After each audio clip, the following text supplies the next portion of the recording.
valve terbaru dari Umar Racing.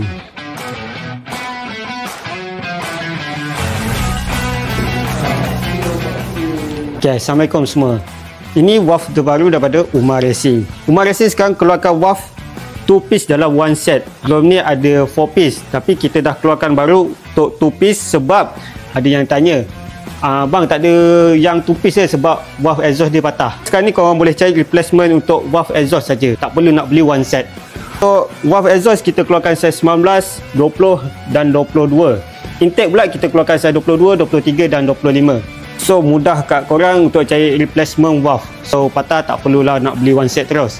Okay, material dia sekarang kita keluarkan super alloy. Apa tu super alloy? Korang boleh research sendiri. Material dia memang tahan panas, tahan haba. Ketahanan super alloy ni boleh mencecah melebihi 500 darjah Celsius. So korang tak perlu risau, memang tahan lama. Tak mudah patah, tip dia tak mudah kembang.